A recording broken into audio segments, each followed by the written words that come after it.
প্রিয় ভাইরা আমার, জীবনে একবার দুবাই গেছি আল্লাহর দয়ায়। এক এক মসজিদে নামাজ পড়ি, এক এক রকম মজা লাগে।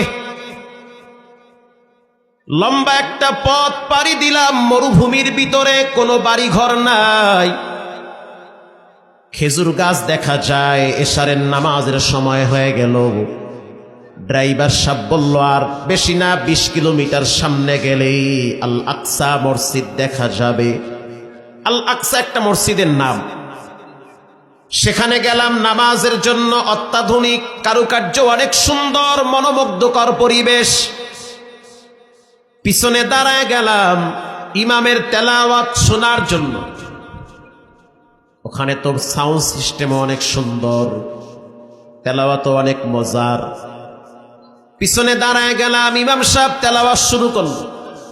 তাবারাকাল্লাযী বিয়াদিহিল মুলক ওয়া হুয়া আলা কুল্লি শাইইন কাদির الذي خلق الموت والحياة ليبلوكم أيكم أحسن عملا وهو العزيز الغفور।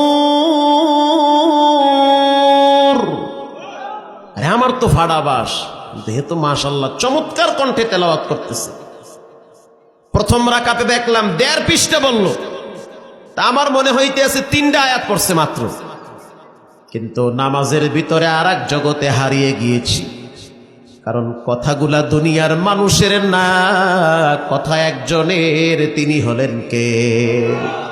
আল্লাহর কথা আল্লাহর বান্দার কানে সবচেয়ে মজা লাগবে।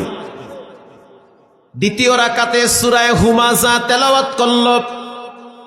ওয়াইলুল লিকুল্লি হুমাযাতিল লুমাযাহ الذي جمع مالا وعدده يحسب أن ماله أخلده كلا لينبذن في الحطمة وما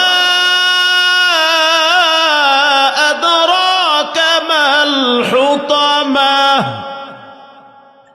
কিছুক্ষণ পরে দেখলাম নামাজের ভিতরে ইমাম সাহেব কান্না শুরু করে দিয়েছে।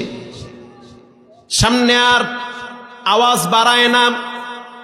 একটা আয়াত দেখলাম 3 বার পড়ল, কাল্লা লায়ুমবাযান্না ফিল হুতামাহ। আল্লাহ পাক বলেন, অচিরেই কিছু মানুষকে আমি হুতামা নামক জাহান্নামে ফালায়া দিব। জাহান্নামের আগুন বড় কঠিন। দুনিয়ার আগুন নিবানোর জন্য যেমন দুনিয়ার পানির প্রয়োজন, দুনিয়ার আগুন সম্পর্কে আল্লাহ কোরআনেও বলেন, নারুল্লাহ। আল্লাহ পাক বলেন আমার আগুন। ডাইরেক্ট ঘোষণা দিয়েছে, নিজের দিকে নিসবত দিয়েছে, আমার আগুন। আগুন কার? আল্লাহ। সাবধান, সতর্ক হও। আল্লাতী তাত্তালিউ আলাল আফইদা। দুনিয়ার আগুন, ঢাকার আগুন, পটুয়াখালীর আগুন, বরিশালের আগুন, কুয়াকাটার আগুন, সব আগুনের পাওয়ার এক। আল্লাহ তাই আমার আগুনের পাওয়ার এর চেয়ে 70 গুণ বেশি। দুনিয়ার আগুন ডান হাতে লাগলে ডান হাত জ্বলে, বাম হাতে লাগলে বাম হাত জ্বলে। আল্লাহ পাক বলেন, আল্লাতী তাত্তালিউ আলাল আফইদা। আমার আগুন শরীরের যে কোনো অঙ্গে লাগলে কলিজা পর্যন্ত ভুনা হয়ে যায়। এই আয়াত যখন দেখলাম নামাজে কয়েকবার তেলাওয়াত করলো, মুসল্লিদের ভিতরে কান্নার রোল পড়ে গেছে। তারা তো আরবি ভাষা বুঝে, কোরআনের ভাষা বুঝে, রবের ভাষা বুঝে। তেলাওয়াত করলেই তো অর্থের দিকে তাদের খেয়াল চলে যায়। নামাজ শেষ হওয়ার পরে দেখা সাক্ষাৎ, এরপরে কিছু বয়ান। আমি বললাম, ভাই আপনার বাড়ি কোথায়? তিনি বলল, আমার বাড়ি হলো চাঁদপুর কচুয়ায়। আমি বললাম, চাঁদপুর কচুয়া মানে? তিনি আমারে জবাব দিল, কারি ইব্রাহিম রাহমাতুল্লাহি আলাইহি উজানির কারি। তিনি যেখানে ঘুমিয়ে আছে তার বাড়ির পাশেই হলো আমার বাড়ি। আমি বললাম পৃথিবী বিখ্যাত একজন কোরআনের পাখির নাম কারি ইব্রাহিম সাহেব রহমাতুল্লাহি আলাইহি, উজানির কারি। ওই